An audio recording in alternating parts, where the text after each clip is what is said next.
right. Well, as I said this morning, we are starting a brand new journey through another book of the Bible, the Old Testament, another book of the Old Testament, the book of Ecclesiastes. It's always one of the good ones to spell, isn't it? As a matter of fact, if you have your Bibles, or you can grab the Bible in front of you, you can open up to Ecclesiastes chapter 1. We're going to look at that, start looking at that this week. If you grab the Bible in front of you, you can go straight to page 553. If not, you can go to Proverbs. It's right after Proverbs, because Ecclesiastes is known, or it's part of what's called the wisdom books of the Old Testament, in that it has something important for us to understand. And it's important for us to understand about ourselves, about life, and most importantly, about God. And as we look at the book of Ecclesiastes, and maybe you've never been through Ecclesiastes, and it isn't often preached or gone through, and sometimes it's not gone through, even though it's quoted a lot. There's different verses and phrases in it that you'll recognize as we start to go through it. But some people look at it and say, this is a depressing book, because it just takes such a grim view of life, and oh, it's such a downer. But I want to tell you, Ecclesiastes is one of my favorite books, because it's not really depressing. You know what it is? It's poignant. It's like an arrow, and it can penetrate right to our hearts. And what I find it does is it exposes a lot of times errors I have, or my motivations that might be wrong, and it exposes these things. It's one of those books that makes me say ouch a lot, because it can be very convicting. And it's not always comfortable to go through a book like Ecclesiastes, but I'll tell you what, it's very rewarding, because it helps align us with God and what's important. And that's why Ecclesiastes is so neat of a book. It's very practical in the way in which we live our lives. So that's what we're going to look at this morning. So we're in chapter 1, and we're just going to start reading it. And we're going to talk about it, because our passage, part of chapter 1 here, serves as an introduction to what Ecclesiastes is all about, and gives us a little background on Ecclesiastes. So we're just going to start reading and talk about it so we can jump in and begin this journey to search for real meaning and real significance in life. So it begins in verse 1. The words of the preacher, the son of David, king in Jerusalem. Vanity of vanities, says the preacher. Vanity of vanities, all is vanity. What does man gain by all the toil at which he toils under the sun? A generation goes and a generation comes, but the earth remains forever. The sun rises and the sun goes down and hastens to the place where it rises. The wind blows to the south and goes around to the north. Around and around goes the wind, and on its circuits the wind returns. All streams run to the sea, but the sea is not full. To the place where the streams flow, there they flow again. All things are full of weariness. A man cannot utter it. The eye is not satisfied with seeing, nor the ear filled with hearing. What has been is what will be, and what has been done is what will be done. And there is nothing new under the sun. Is there a thing of which it is said, see, this is new? It has been already in the ages before us. There is no remembrance of former things, nor will there be any remembrance of later things yet to be among those who come after. And I think we'll stop right there. So you already noticed probably there's some things that you've heard people say, like vanity of vanities, or there's nothing new under the sun. And some of these phrases, but you never really put it together. And this morning we're going to put this passage together, because again, it serves as kind of an introduction to this book of Ecclesiastes. In fact, it's our passage opened in verse 1. And as we start to look at verse 1, the author of Ecclesiastes introduces himself. He doesn't name himself, but he introduces himself. And he says, these are the words of the preacher. Now, some of your versions may say teacher. The Hebrew word for this is actually koheleth. And it literally means the speaker to the assembly, or to the assembled ones. And actually from that word koheleth comes the Latin word ecclesia, which means the assembled ones. It's where we get the word church from. So Ecclesiastes, in a real way, is somebody saying, I'm speaking to the assembled ones of God. and this is my message. I'm just one of you speaking to you about as we come together for God. So that's kind of how it opens, and we're saying, well, who is this preacher? Well, he kind of describes himself. He's the son of David, the king in Jerusalem. Now, while we don't have a name here, as we look through the rest of even our passage today, but also the rest of the book of Ecclesiastes, it becomes very clear that the author of this is Solomon. Some people argue with it and say, oh, some of the grammar is different and things like that. If we look at the evidence that we have in Ecclesiastes, and especially some of the descriptions as this man describes himself, we can pretty confidently say or conclude that Solomon, the son of David, the king, and he's the king in Jerusalem, Solomon, of Israel. So why is his name not mentioned? Well, one of the reasons I believe this, that Solomon never mentions his name, because the book isn't about himself. He doesn't necessarily want credit for anything written here, because he's saying, this is what I've learned, and I'm just like you, and this is what we should all learn. So I think he's just kind of just saying, hey, this is just one guy speaking kind of to others so that you can listen. But Solomon has written more than just Ecclesiastes. He actually has 2 other books of the Bible that he wrote. He's written Song of Solomon, which is a book of poetry, and it's actually love poetry. It's kind of poetry to a woman he's in love with. But then there's symbolism and everything that kind of describes God's love for us in these words. And most people believe Solomon wrote this when he was young. It's kind of like young love, and it's fresh-faced and innocent and so pure, right? And then he wrote another book of the Bible called Proverbs, which is another book of wisdom, isn't it? And most people believe Solomon wrote Proverbs in the middle part of his life, while he's in his prime. And Solomon was a man of great wisdom, and while he's in his prime, he wants to share some of that wisdom with people and it's practical wisdom on how to live your life. And then we come to Ecclesiastes. And Ecclesiastes was written later in Solomon's life, as he's lived his life and he's looking back at his life. And looking back with wisdom and with clarity, but some regret of an outwardly successful life. Because Solomon was wildly successful if we look at human standards and human definition of success, and what it means to have it all and to be significant. In fact, early on in Solomon's life, he was very godly, and he sought after God, and one night God came to him in a dream and said to Solomon, I've seen your faithfulness to me. And he says, ask me and I will do. So God basically says, ask me for anything and I will do it for you. So Solomon asked God, and he says, God, please give me wisdom to rule rightly and understanding to discern what is right amongst everything else. And God comes back to him and said, I am so pleased that you came to me and you didn't ask for yourself, didn't ask to be rich or didn't ask to have great honor and things like this, but that you asked that you could have my wisdom so that you could know right from wrong and know what's right with me. And here's what God told him then after that. In 1 Kings chapter 3, he says, behold, God says, I now do according to your word. I'm going to grant this. Behold, I give you a wise and discerning mind, so that none like you has been before, and none like you shall arise after you.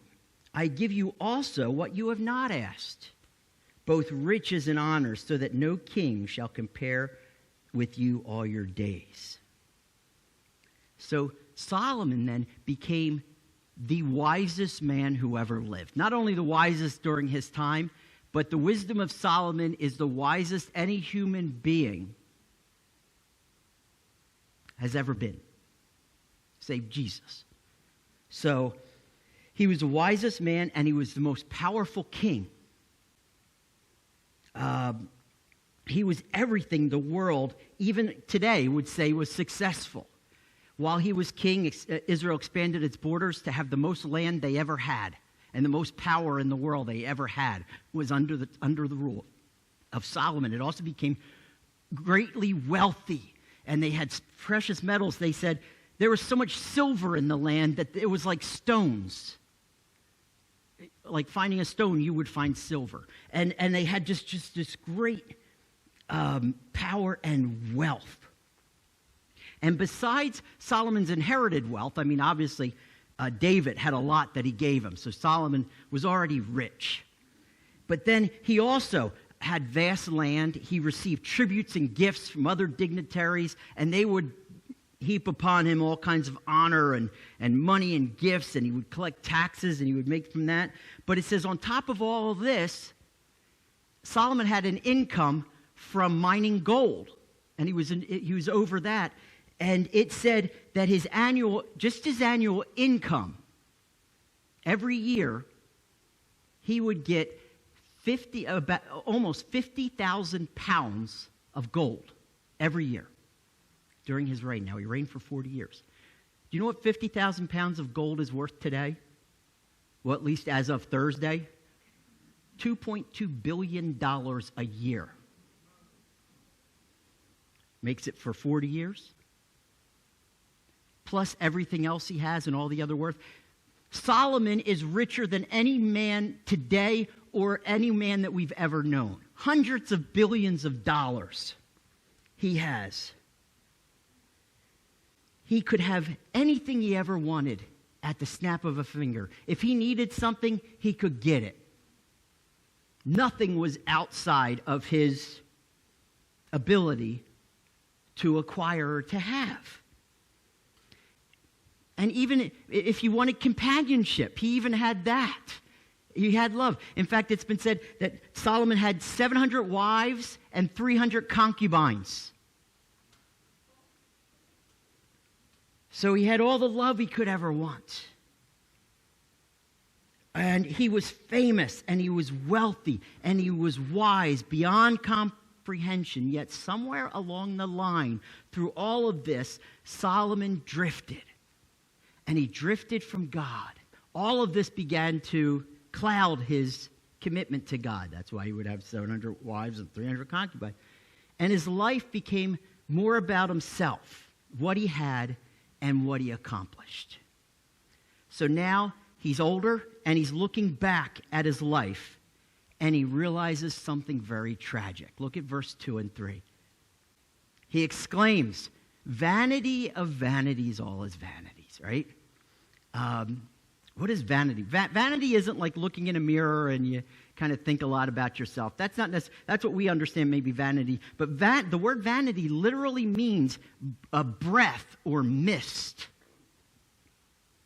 Something that is given or appears and is quickly gone. If you've ever seen The Mist, right? Quickly it burns off. You never even knew it was there. So the idea of the word vanity means that it's something that is meaningless or worthless. It doesn't matter.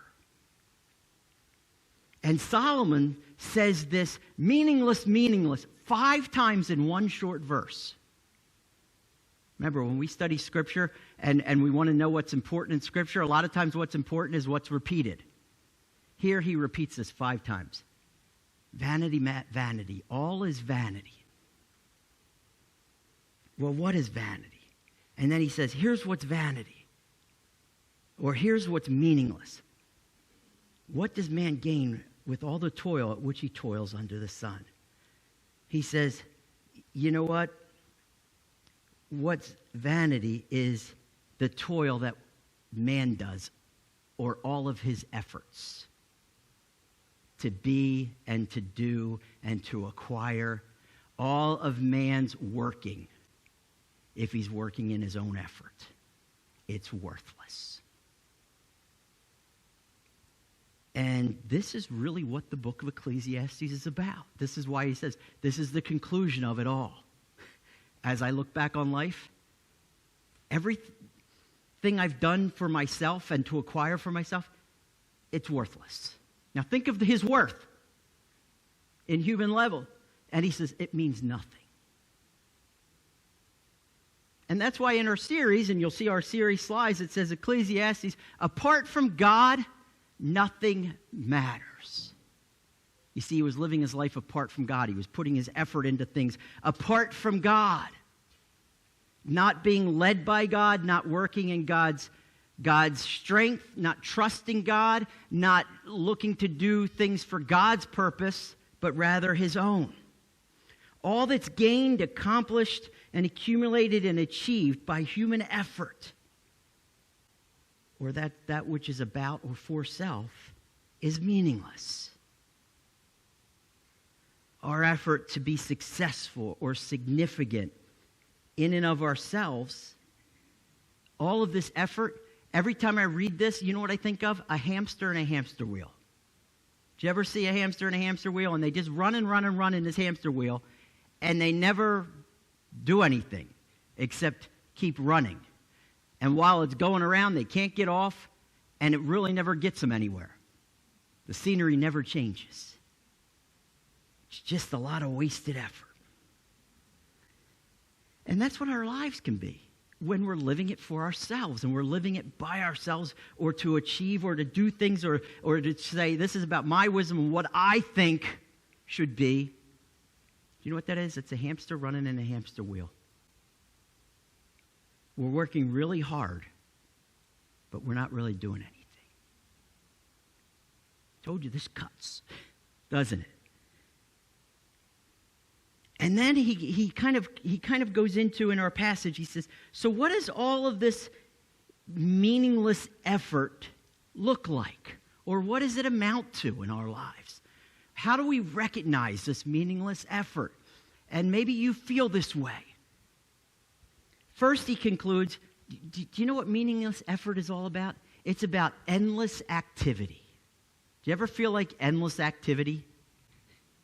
And you're always just doing, and you can't get off? Well, that's what Solomon first says. He says, hey, we never stop searching and striving because what we're doing never satisfies. And there's a frustration in that because you just keep going round and round. And to kind of illustrate this, he looks at nature itself. He says, look at nature. Nature's frustrating, isn't it? Because generations come and generations go, but the earth remains forever. Life is fleeting, is what he's saying, right? We never get enough in time. We always feel this urgency. Have you ever felt that? That urgency, and just say, I can't get it done. What am I going to do? And it fills us. And he says, not only that, but look at how days work. I mean, the sun comes up and the sun goes down, and then guess what? We repeat it all over again. Today's February 2nd, Groundhog's Day. Do you ever see the movie Groundhog's Day? He just keeps repeating everything over and over again. And can't life feel like that? Here's another day. Oh, well, we're just slogging it out. And sometimes our effort can feel like that. Just another day, and here we go, and we're stuck, and it's drudgery. Going through life, trying to feel like we're going to make something of ourselves, or we're going to be successful, or we're going to make it. And we instead feel stuck. We can't change, and we're held back because it's another day. He also says, and it's like the winds. And as he's describing the winds, you know what he's talking about? He's talking about the seasons and how seasons come and go. And, right now we're complaining how cold it is. But you know what? In 6 months, we'll be complaining how hot it is. And then in 6 months after that, we'll be complaining again how cold it is. And it just seems to never end. Wow, we just keep going on this. And these seasons just never seem to stop. We never get a break from that. And it can feel exhausting, can it? And it feels like everything's always a battle. And that's what he's trying to describe through the winds. And then he talks about these streams, and if you've ever seen streams, and I never even thought of this about streams, but where does the water go when it goes down a stream and goes into a lake or goes into the sea? Because the sea never gets any higher, or the lake never really overflows to a point, but nothing's ever truly filled. So what is the stream really doing? It's just flowing, but it's not really getting anything, and yet it still flows. You would think eventually it would stop. But it doesn't. It's kind of like when you're a kid. You dig a hole in the sand by the ocean, and you dig that hole and you fill it up with water, and you're like, oh, yes, we have this little pool and we can play it. And you come back and you look down and it's all gone. And you're like, what happened to it? And then you fill it up again and it's all gone because it just keeps, where's it going? And that's what he's saying. He says, where does everything go? And we have this never-ending need that keeps happening, that never gets satisfied or never gets fulfilled. And this is how we live life. Have you ever felt like that? This is what life is. It's just one need to another. And he's saying this is frustrating.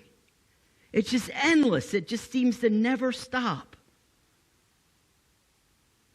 And it can discourage us, can it? And it can just say, man, why am I doing this? I'm tired. If you've ever felt tired like that, and we can never seem to make that dent. But when we see life about ourselves, and it's up to ourselves, then we can feel trapped in this endless activity.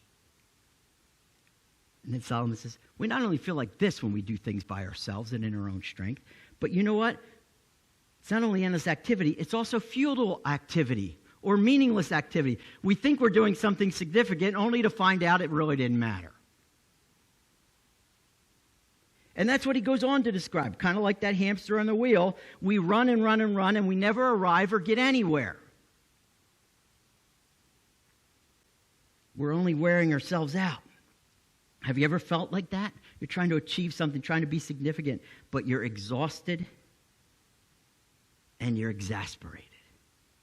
So here he talks about this futile activity. And great way to look at that. You ever seen the movie Chariots of Fire? Chariots of Fire gives a great picture of this because it looks at two people, Harold Abrams and Eric Liddell. They're both runners. They're both running to win a gold medal. But yet, for Harold Abrams, that is what he sees as the end-all, be-all. He wants to win that so that he can finally be proven that he's the best. Eric Liddell is a follower of God, and he says, God's going to use me. In fact, he has great things for me, and I just want to keep following him. And one thing that I see is he's made me fast, so I give him glory when I run. So I want to run to be the best to give him glory, but that's not the end. And the interesting thing is, both of them win the gold medal. But there's such a contrast. After Harold Abrams wins the gold medal, he's sitting there in silence, and one of his buddies wants to go up and congratulate him. And his buddy goes, don't talk to him. And he's like, what? You should be excited. No. He said, the only thing scarier than not being successful is finally being successful and realizing that's all there is. And then you have Eric Liddell, who's successful, but he can truly enjoy it because he just says, hey, this is just me following God. What else do you have for me, God? Because God gave him that. And it's kind of this picture that Solomon said, and he's saying, a lot of times we can feel like that, where we say, all right, I have my eye on the prize, and it's this success. It's to have this. It's to have this car, or to be financially debt-free. And we put that up, and we make it a god. We make it an idol. And then when we finally get it, we say, didn't really change anything. Didn't really make that much of a difference. And that's what he talks about here in verse 8. He says we'll realize we'll never know enough or do enough because there's always more that's needed, right? He says life's full of weariness. The eye isn't satisfied with seeing nor the ear with hearing. We want something, but then we want something else because we realize that didn't really do it. He goes on in verse 9 and 10. And then he says, and then we think we've done something meaningful only to discover that it's not really meaningful, new, or unique.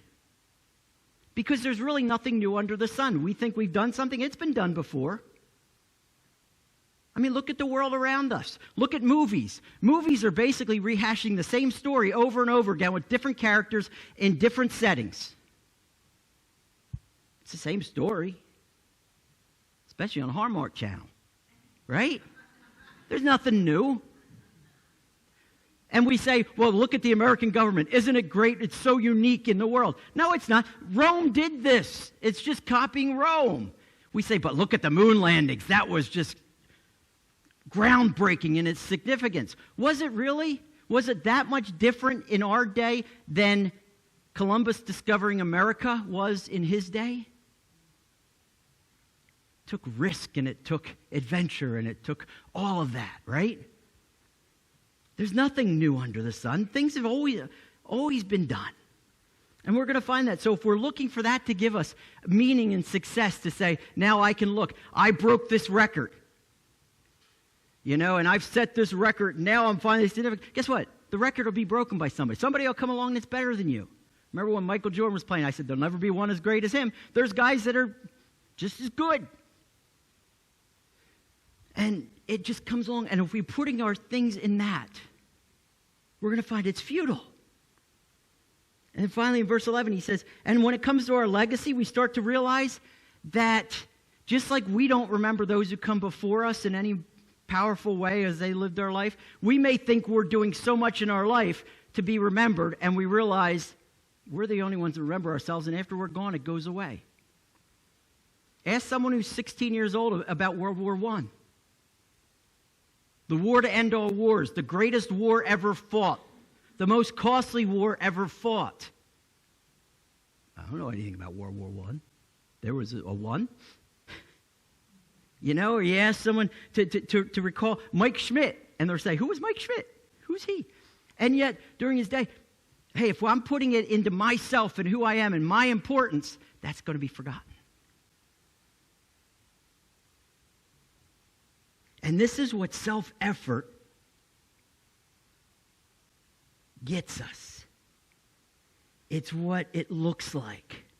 And it's what it looks like for Solomon as he looks back and he says, this is what I see. I did all of this. I had all of this wisdom. I had all of these achievements. I had all of this stuff. And I thought it would make me something. But it's all wasted effort. And you know what? It is for us as well. Wow, this is a bit depressing, isn't it? And you may say, I'm not coming next week. If this is going to be Ecclesiastes, this is a downer.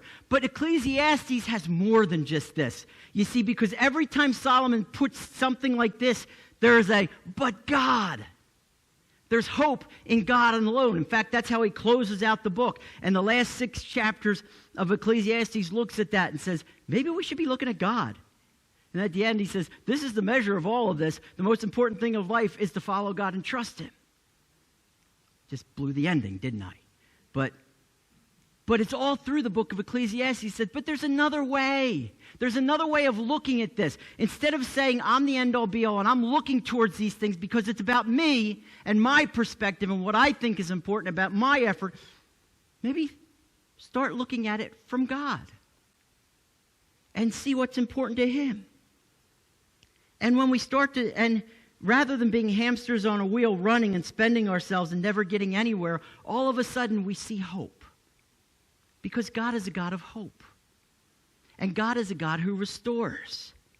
The same scene of creation that Solomon says, and looking at creation, wow, that's depressing. You look at the passage of time and it's passing on and we'll never get it back and, and all of this. And you're looking at all of this and you're just like, wow, creation's depressing. No, it's not. Let's look at creation from God's perspective. It talks about generation to generation, right? And one generation comes and another generation goes. And you know what Scripture tells us? From generation to generation, he is God. And he is faithful. And he is good from one generation to the next. And he never changes. And he passes this on to generation and generation. So each one can know him and have him and be complete in him. Do you know what that means? That means rather than looking at this as fleeting, we now have hope of rest, that we can rest in him. Say, you're enough. We look at the days coming and going and the sun going down and sun coming back up and just being drudgery, and we look at the winds and it never seems to get anywhere. And we could say, man, but creation tells us we're just stuck. Does it? Look at it from God's perspective. Each new day, each sun that sets, you know what it does? It finishes a day. And you know what? When the sun rises, it's what? A new day. A brand new day where we can live our life for God. Where we can wake up in the morning and no matter what happened to us the day before, we can say, you know what? Today I choose him. and I'm going to walk in him. You know, in Psalm 30, it says, for God's anger lasts but for a moment, and his favor for a lifetime. Weeping may tarry for a night, but joy comes in the morning. And those times where we think everything, we're just stuck. We're stuck in whatever life has given us. We're stuck in circumstances that came our way and things that are unfair and all of this. And this is just my lot in life. Oh me, oh my, I'm Eeyore. And God says, no, you don't have to be. You see, because every day is a new day, and I will give you renewal because I make things new. And you can have a brand new day, and you can grow in me so that you don't have to be defined by what happened to you yesterday. You can serve me today and find hope in me today. It's never too late. And then he talks about these streams that flow and never seem to get anywhere, yet they just keep flowing. That's depressing. No, it's not. It's beautiful. Because as these streams keep flowing, you know what they bring us? They bring us clear, fresh water that's always there when we need it. Rather than flowing down into some sea and making this big stagnant pool where things just sit there. You know what God's saying in that? I want to give you hope of my provision. That I'll give you what you need when you need it. So stop living life saying, I need to have everything squirreled away here, and just trust me for each day. Doesn't mean we shouldn't save money and things like that, but it means we shouldn't put all of our hope in that. Our hope is in God and for him to provide. And he shows us that in nature through these streams, that there's a hope of provision. In fact, Philippians says, my God will supply every need of yours according to his riches and glory. He'll give us what we need. He might not give us what we want, but he gives us what we need to follow him. You see, instead of endless activity, when we look at it from God's perspective, we can rest in God, who gives us what we truly need. So we can place our effort not into taking care of that, but rather in giving him glory and following him. And it frees us. And with God, our efforts don't need to be futile either. They don't need to be wasted, but they don't need to be futile. You know, these efforts to find significance in and of ourselves, they'll never be satisfied. But in God, these efforts to follow him and to cling to him, we find everything of significance, not in ourselves, but in him. Look at how he describes it, right? When we can draw near to him and cling to him. You know, we may feel discouraged or stuck in the same old failures and patterns, like he describes, where we say, you know, we're always striving and it's never enough. But you know what we do? We find that God is. We may say, but I need more answers. I need more wisdom. I need to know things. But yet we can put our effort into trusting the God who knows all things. And if we need to know something, we go to his word. And if it's something we need to know, he'll reveal it. And if it's not, we can be free. But he's the God, and we may feel that we're stuck in these old patterns, but we can draw close to him, to Jesus who makes all things new. Isn't that what Paul says in 2 Corinthians? Therefore, if anyone's in Christ, he's a new creation. Wait a minute, I thought there's nothing new under the sun. There isn't. You know where Jesus is? Above the sun. He's over all things. He created the sun. So yeah, everything we do in our own effort, we'll find is nothing new. But Jesus says, but I alone can make you brand new. So that you once were not, but now you are. And I will make you new. And while we may feel unimportant and forgettable in life, and we could sit there and say, yeah, I mean, people are going to forget about me just like they forget about everything. And, you know, why am I even doing this? But we can draw close to God and we can cling to him because his mercy, his character, and his works stand the test of time. So they won't remember us, but they'll remember God and the God who we cling to. Isn't that what we want known? Isn't that what we want people to see in our world? In fact, Isaiah says, remember the former things of old, for I am God and there is no other. I am God and there is none like me, declaring the end from the beginning and from ancient times things not yet done, saying, my counsel shall stand and I will accomplish all my purpose. God is the same. And he is known, and he wants to be known. The same God who was with Abraham is the same God who was with David, who is the same God who was with Jonah in the belly of the whale, who's with Solomon each day of his life, and is with the disciples in the early church, and he's the same God today for us. That's what's memorable. That's what stands the test of time. You're right, when we live life in our own, it's not going to, but God will. So when we place our effort into him and clinging to him and following him, guess what?